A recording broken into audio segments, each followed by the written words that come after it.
Shalom, Vracha à tous les amis. Voici le cours que j'ai enregistré pour vous vendredi. Ce vendredi, Parashat Behar et Bechukotai. Donc il sera diffusé avec l'aide de Hachem samedi soir. J'ai pensé avec toute cette guerre-là en Israël, combien c'est difficile, combien la fureur, comme la terreur agit dans le monde.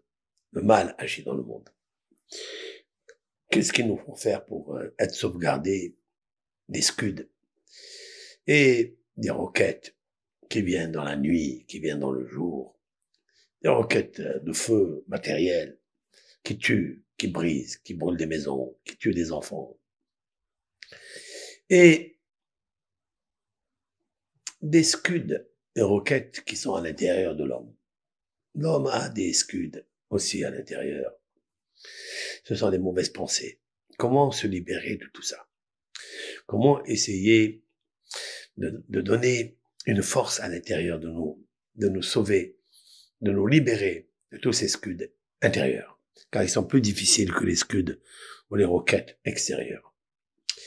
Il faut savoir qu'il y a un Mizmor, il y a un psaume, qui est le psaume 144, je vous ai dit que je vais parler de ce psaume, nous allons le faire ensemble, et nous allons voir qu'est-ce que recèle ce psaume. Voilà. Donc je vais l'appeler, en fait, c'est un psaume qui est mystérieux, qui favorise le combat des roquettes qui sont à l'intérieur de nous, qui sont les mauvaises pensées, les mauvaises pulsions, etc.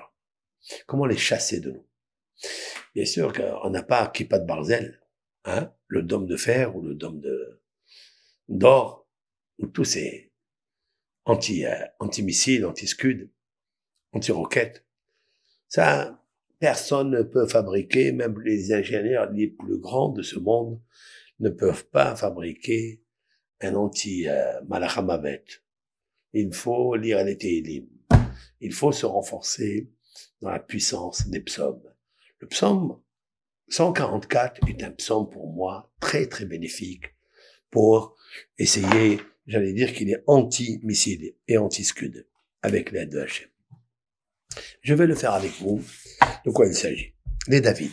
Donc, les David, Baruch Adonai Tsori. Qu'est-ce que c'est? De David, béni soit l'Éternel, mon rocher. Là, il traduit mon rocher, c'est vrai. Tsuri, Tsur, c'est rocher, ça veut dire roc. Mais nous pouvons traduire aussi Tsuri, celui qui est le peintre, le dessinateur. Le mot Tsuri est aussi Tsayar, c'est-à-dire celui qui m'a dessiné, celui qui a dessiné le monde, celui qui connaît quelle est la valeur de chaque tableau, c'est-à-dire régions, terres, qui existent dans son univers. Le roi David, il dit, les David à David, de David, Baruch béni, ça veut dire source de bénédiction Hachem, l'Éternel, c'est-à-dire la qualité, la vertu de la bonté, sourit, mon rocher, ou bien, pour ma part, mon dessinateur, Hamlamed Yadai Lakrav. Ça veut dire qui a exercé mes mains au combat. Etzberotai, la milhama, mes doigts à l'art de la guerre. Éternel, il sait que le roi David est un grand guerrier, mais être un grand guerrier, il faut commencer un apprentissage. À quel moment le roi David a eu cet apprentissage d'être guerrier et de connaître l'art de la guerre? Ça ne suffit pas de connaître la guerre, de faire la guerre, de détruire ce qu'il y a, mais il faut avoir l'art de la guerre. Et Dieu, le roi David, il dit merci l'Éternel, mon roc. Et là, cette fois-ci, bien sûr, le roc, ça veut dire rocher. Car pour faire la guerre, il faut être un roc, il faut être une puissance, il faut être quelqu'un. Moi, par exemple, je suis une personne très fragile. C'est très difficile pour moi de faire la guerre et beaucoup parmi vous n'ont pas ce courage de faire la guerre, d'aller tuer quelqu'un parce que, bon, légitime défense, c'est normal et etc. Mais c'est très difficile. Mais quand on me prend une seringue pour prendre un peu de sang, pour analyser, d'accord, le corps, on prend un peu de sang, quand on fait rentrer cette piqûre à l'intérieur de moi, je me sens très, très, très mal. Mon corps ne supporte pas. Il y a des gens qui sont des rocs.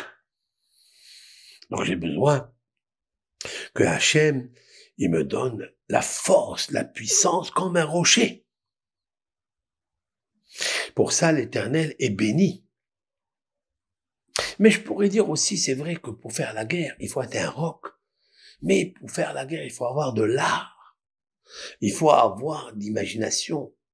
Et là, j'ai besoin de l'interprétation que je viens de donner, que Tsouri, c'est aussi un roc, mais c'est aussi l'imagination. Le dessinateur. Merci l'Éternel que tu m'as donné un esprit qui peut dessiner l'art de la guerre. Ok. Maintenant, le roi David, il continue. Hasdi, verset 2. Hasdi, ça veut dire, il est mon bienfaiteur. Umtsudati est mon rempart. Misgabi, il est mon bouclier. Umfaltili, il est mon sauveur. Magini, je vais revenir, il est, en fait, je vais traduire, il est mon bienfaiteur, il est mon rempart. Après, Misgabi, ma forteresse. Umfaltili, il est mon bouclier. Magini, mon bouclier. Umfaltili, il est mon sauvegarde, ma sauvegarde. Combien de termes? Je répète. Hasdi, mon bienfaiteur. Umtsudati, ma rempart. Après, Misgabi, ma forteresse. Umfalti, li, il est ma sauvegarde. Magini, mon bouclier. Combien? Ubohasiti, et en lui je m'abrite. Haroded, ami tahtai. Il soumet les nations à mon pouvoir. Qu'est-ce qu'il veut là? Le roi David, il y a un psaume qui est le psaume 18. Là-bas, il faut le lire ce psaume. C'est un chant que le roi David a dit quand il a eu 70 ans pour remercier l'Éternel. Là, il va finir sa vie à 70 ans et il ressent un pouvoir de chant avec une joie intense. Il chante à Dieu de l'avoir sauvé de tous ses ennemis, mais il ne parle pas que les ennemis de son époque. Il parlera de tous les 4 exils qui arriveront derrière lui. Et on le sait, j'avais d'ailleurs fait un cours où nous avons sorti par des initiales ou des sauts de lettres tous les 4 exils avec plusieurs nations, c'est-à-dire le nom des nations que nous connaissons aujourd'hui, que le roi David a prévu par une vision prophétique que tout allait se passer dans le psaume 18. Là-bas, il y a 19 fois le mot Hachem, Yud Kevavke, c'est-à-dire la miséricorde. 18 fois. 18 fois, enfin 19 fois, mais la 18e fois, Baruch Hay Hachem. Il dit là-bas, merci et béni le Dieu vivant. Hay. Hay, c'est 18. La 18e fois, il a marqué le mot Hay.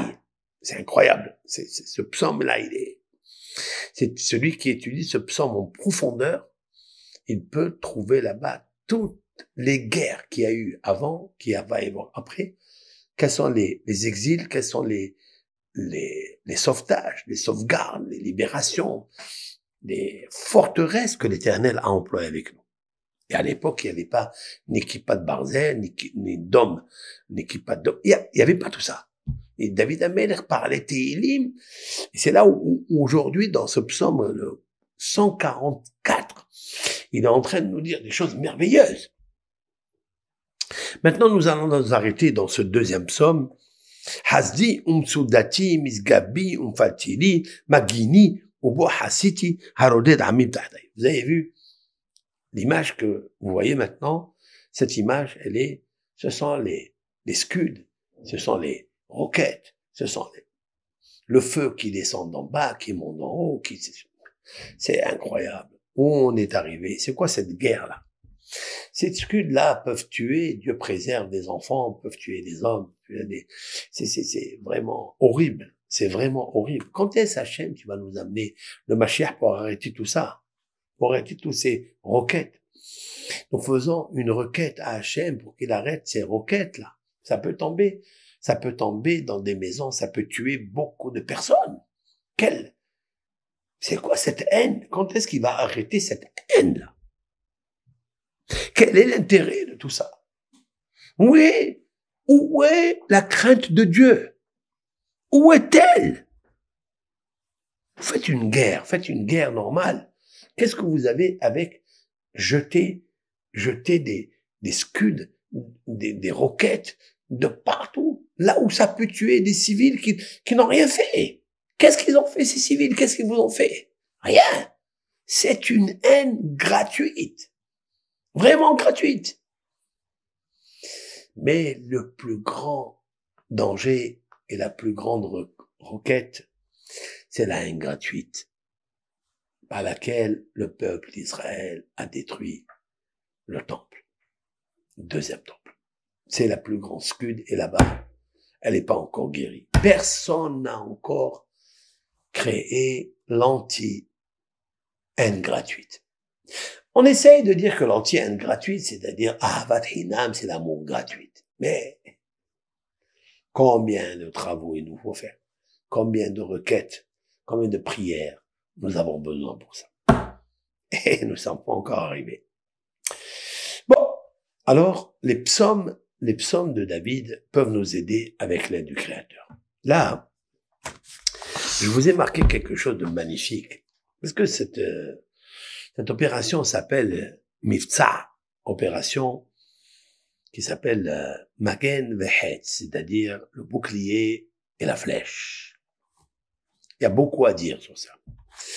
Alors, quand je lirai ce psaume, vous trouverez comme ça.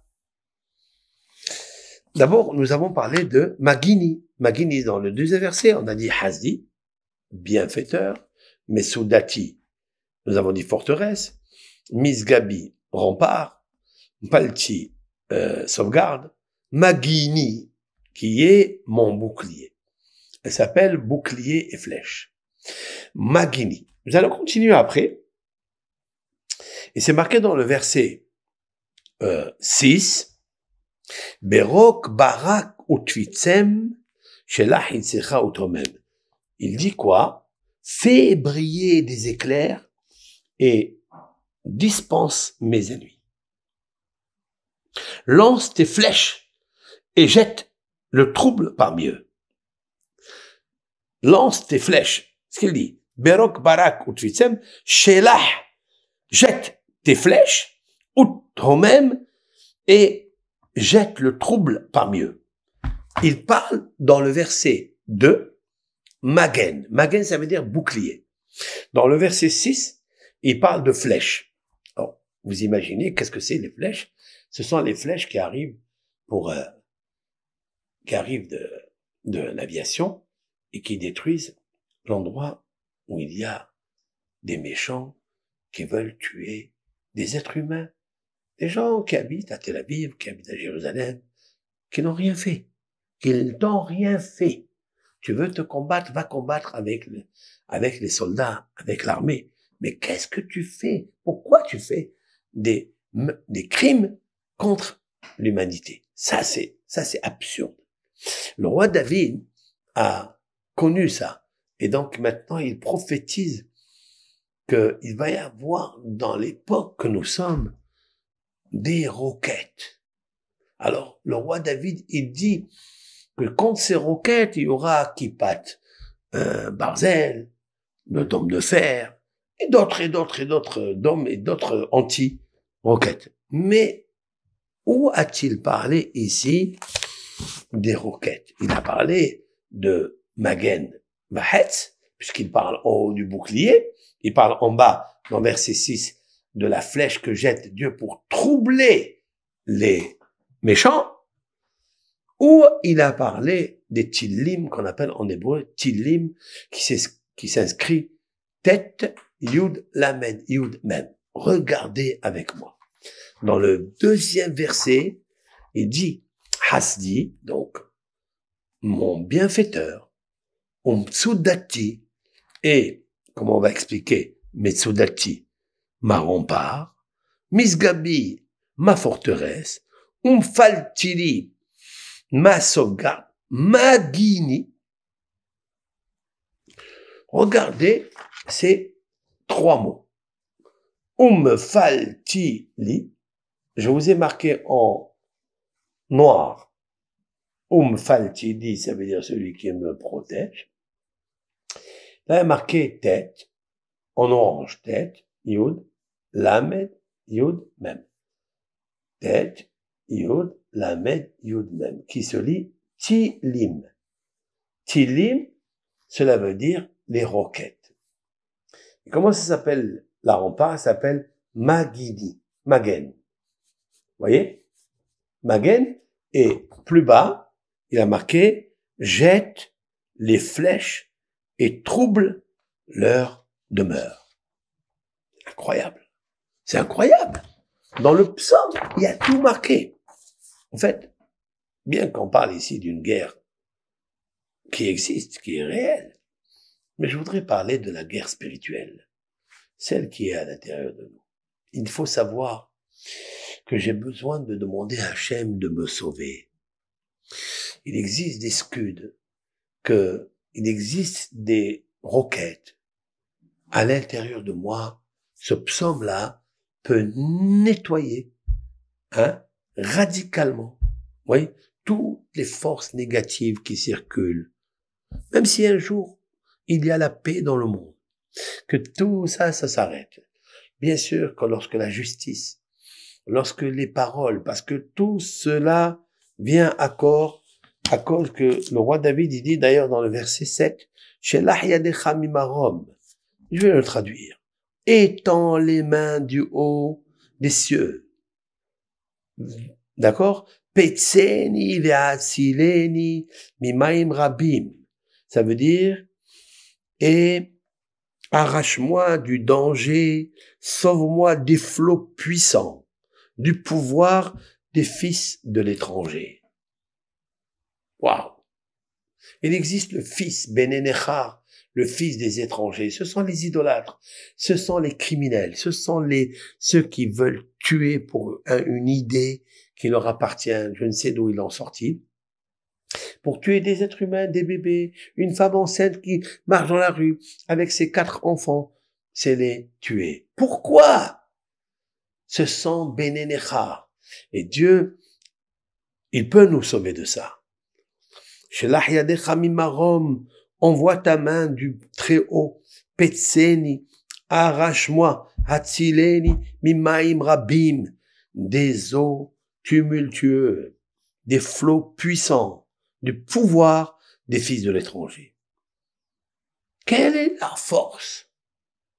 Asher piem di bersham, viminam yimishaker, dont la bouche profère la fausseté, et dans la droite est une droite mensongère. C'est incroyable. Ça veut dire que ce sont toutes des inventions qui ont été créées, établies, avec une idée de donner la gloire au Créateur. Quelle absurdité. Quelle fausseté, quel mensonge. C'est incroyable. Et là, le roi David a dit en haut quelque chose. C'est pour ça que le psaume, il est puissant. Comment on arrive à cela? Comment on arrive à nous sauvegarder des mauvaises pensées? Car les mauvaises pensées attirent les mauvaises paroles, l'orgueil. Un homme, il pense qu'il est riche. Alors, il prend cette richesse et il essaie de la caresser. Un homme, il pense qu'il est roi, un homme qu'il est fort, il a une armée forte. Il pense c'est lui qui fait la guerre. Le roi David a dit, je suis un homme fort, que Dieu m'a donné la force, mais je ne suis pas fort. C'est lui qui m'a donné la force. Un homme riche, le roi David, il dit, je ne suis pas un homme riche, alors qu'il était un homme riche. Un homme de guerre, il dit, je peux avoir la force pour faire la guerre, mais je ne connais pas l'art de la guerre. J'ai besoin que Dieu m'enseigne la guerre. C'est Dieu, dans Moshe Rabbeinu, a cité dans le cantique de la mer Rouge, Adonai Ish Milhama. L'Éternel est l'homme de guerre, si l'on peut dire ainsi. Il sait faire la guerre, quand faire la guerre, etc. L'art de la guerre. Il nous faut des forces pour faire l'art de la guerre contre les mauvais penchants. Et c'est quoi alors cet art de la guerre?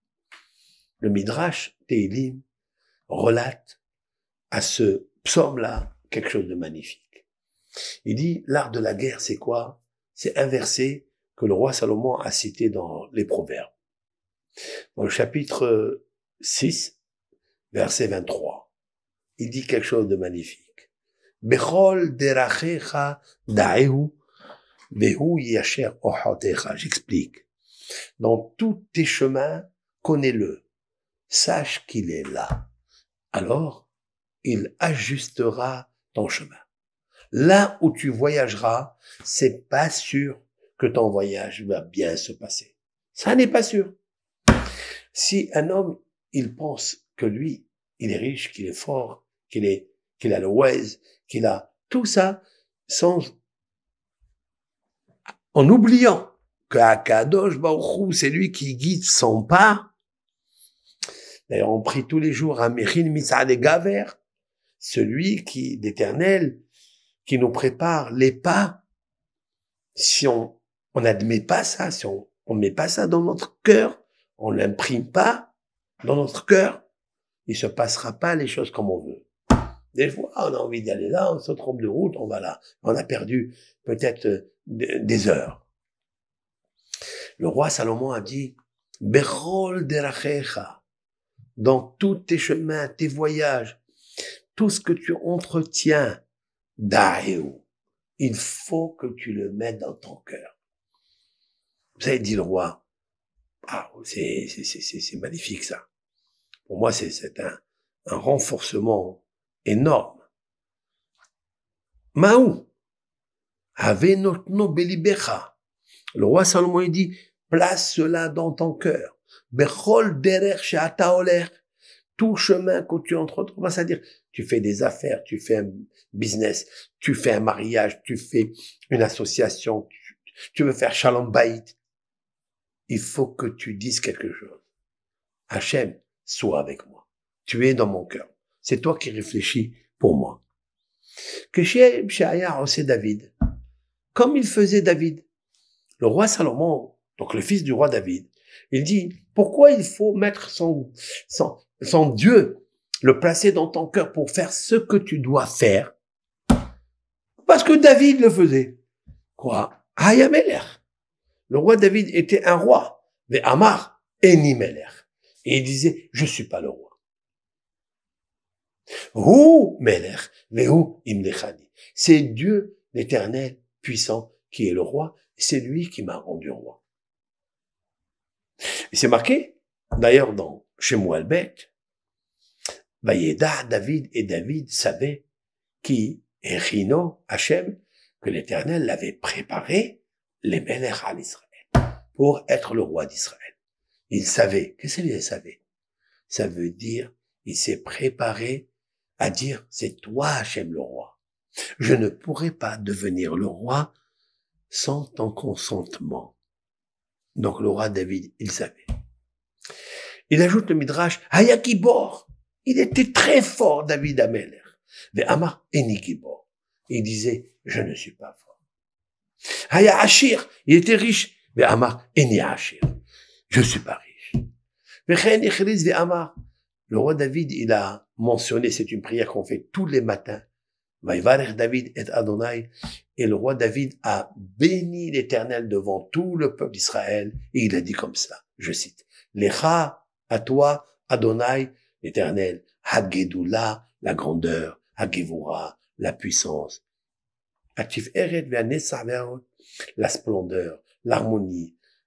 Tous les vertus d'Israël sont placées dans cette requête que David Amelech a faite. Yarad Bilhama Benitzeach, il est descendu, il a fait la guerre, et Amar, lo migevorati nitzahti. Ça n'est pas parce que je suis fort que j'ai gagné. Et lahu azarani, lui l'Éternel, il m'a aidé. Vehu hintzihani venitzahti. C'est lui l'Éternel qui m'a donné la victoire et j'ai vaincu. Veyatsarani liyot osi milhama. L'Éternel, il m'a créé pour faire la guerre. C'est ça, Tsouri. Hachem Tsouri. Et David Baruch Hachem Tsouri, dans le psaume 144 de David, béni l'Éternel Tsouri. On a expliqué comment le roc. Mais nous pouvons expliquer aussi le roc qui m'a créé. Yatsarani. Tsouri, c'est Yatser. Il a créé. Moi, j'ai expliqué Tsiani, c'est lui qui m'a façonné, c'est lui qui m'a dessiné. Celui qui m'a dessiné, il m'a donné d'être roc. Toute ma force, elle vient de lui. Donc quand je vais en guerre et je gagne, c'est pas moi. C'est pas le dôme de fer, c'est pas le dôme de ça. C'est Hachem Yitbarach, l'Éternel. Alors il dit, le roi David, Amlamed Yada il Akrav, qui enseigne mes mains au combat, Etzbe'otai, mes doigts, la milhama, à l'art de guerre. Ça veut dire, et matai, lamad, et Etzbe'otav.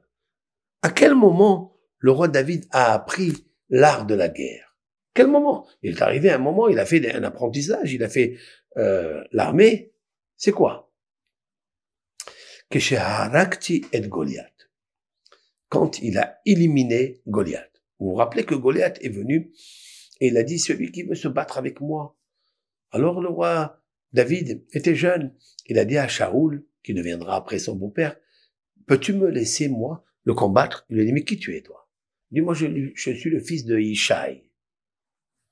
Il lui a dit, toi, t'es jeune. Il lui a dit, mais il faut que tu mettes l'habit du roi. Ils ont mis l'habit du roi et c'est devenu mamache, comme s'il avait un tailleur qui lui a fabriqué spécialement ce vêtement pour lui. Lorsque Goliath a entendu que c'est un jeune d'Israël qui allait se combattre, il a dit, qui est ce chien qui va se battre avec moi? Je peux prendre une pierre arrachée de la montagne, je la jette sur eux, j'ai fini avec eux. Le roi David a demandé à Hachem de l'aider. Enseigne mes mains à faire la guerre. Et c'est là où c'est marqué que le roi David a pris une pierre de sa poche et il a jeté très très fort sur le crâne, alors qu'il avait le casque en cuivre, la pierre prière, parce que la pierre en fait c'est la prière qu'il a faite avant. Il a dit à Hachem, dans mon cœur c'est toi qui fais la guerre, c'est pas moi. Mes mains, quand je vais jeter la pierre, c'est toi qui la jettes, c'est pas moi. Et donc c'est ça. Normalement, lorsque la pierre a atteint le cerveau, en fait, le crâne de Goliath, il devait tomber en arrière. Mais Goliath est tombé devant, jusqu'au pied du roi David. Et nos sages s'interrogent, pourquoi? Comment est-ce possible? Quand quelqu'un il reçoit un coup très fort sur son visage ou sur sa tête, normalement, il tombe derrière. Mais Hachem, il a fait en sorte. Le Midrash, il dit, Ba'amalach, il est arrivé, un ange, il a pris la pierre, il est allé très très fort, il a cassé le crâne. La pierre a plongé dans le cerveau de Goliath, et l'ange lui-même, il a ramené la tête vers les pieds de David. Double miracle. Et pourquoi tout ça? Disent nos sages, pour ne pas que le roi David lui tranche la tête en faisant quelques pas, c'est de 25 mètres, pour aller jusqu'à Goliath. S'il tombait derrière, il fallait faire quelques pas. Il lui a amené à côté de ses pieds, il a pris le sabre et il lui a tranché la tête. Et la question est de savoir, mais qu'est-ce que ça veut dire? Mais pour ne pas que ce sadique, le roi David, marche pour aller jusqu'à là-bas. Qu'est-ce que ça veut dire? Mais tu peux marcher quand tu sais que ton ennemi, qui aurait pu prendre cette pierre, il a arraché toute une montagne et il allait la lancer sur le peuple d'Israël. Et vous savez très bien que ça, c'est comme Og Melech HaBashan. Ça s'est passé au temps de Moïse. Et ça se passe au temps de David, c'est les mêmes. Un écrit là 5 livres de la Torah, le roi David a écrit 5 livres des psaumes, c'est les mêmes. Ils sont reliés ensemble pour corriger la faute du péché originel de Adam et Hava. Alors, bien sûr que le roi David, il aurait pu marcher et être content même avec des tambourins, avec de la musique. Même s'il tombe à 15 mètres en arrière et après, qu'est-ce que ça fait quoi? La réponse est non. Le roi David a dit, je te mets Hachem dans mon cœur. Je reprends le verset des Proverbes. C'est marqué, Bechol derachecha da'i. Sache que chaque chose que tu veux faire, derachecha, tu veux faire une affaire, tu veux construire une maison, tu veux acheter une maison, tu vas chez le notaire, tu demandes à Hachem qu'il soit lui le négociateur. C'est lui l'avocat. C'est lui le commercial. Fais ça. Verrou, et lui, il y a cher. Alors, il t'ajuste tes pas, ton chemin. Lorsque le roi David a dit une chose pareille, Hachem a ajusté ses pas de manière à ne pas aller même 15 coudées pour aller tuer Goliath. Enfin, trancher la tête de Goliath. L'Éternel, il a ajusté les pas, cela veut dire il a ramené le corps, la tête de Goliath jusqu'aux pieds de David. Voilà comment je vois une chose pareille. Donc on voit que ce psaume-là est un psaume très favorable pour lutter contre les scuds ou les roquettes extérieures qui font beaucoup de dégâts, sont très dangereuses, qui tuent des âmes, qui tuent des corps, qui tuent des bébés, etc. Et aussi, c'est un ce Mizmor, Kouf Mem Dalet, 144, c'est un anti-missile, un anti-scud, anti-roquette des mauvaises pensées qui vient dans le cœur. Je suis riche. David Amir qui dit, il était riche, mais il dit, je suis pas riche. Il faut mettre Hachem, placer Hachem dans son cœur, et lui, il ajustera nos pas jusqu'à la venue du Mashiach. Voilà ce petit psaume avec l'aide d'Hachem, petite demi-heure avant la rentrée du Shabbat. Je n'ai pas pu faire le cours. Hélas, il y a toujours des choses à faire. Le Shabbat, la prochaine fois, avec l'aide de Hachem. Lisez ce psaume, répétez-le. Il est très puissant, mystérieux. Il cache des choses merveilleuses. Quand on va faire une guerre à l'intérieur de nous-mêmes, un combat, il faut avoir l'art de la guerre. L'art de la guerre, c'est de mettre Dieu, qui est l'homme par excellence, l'art de la guerre à l'intérieur du cœur, afin que Hachem soit ton bienfaiteur, qu'il soit ta rempart, qu'il soit ta sauvegarde, soit ta sauveteresse, Magini Omfaltili, qu'il soit celui qui est ton bouclier, et il est aussi ta flèche. Bracha vea slaha, bénédiction, la paix dans le monde. Prions qu'il y ait la paix dans le monde, que toute cette haine cesse. Amen ve amen. Kol tov.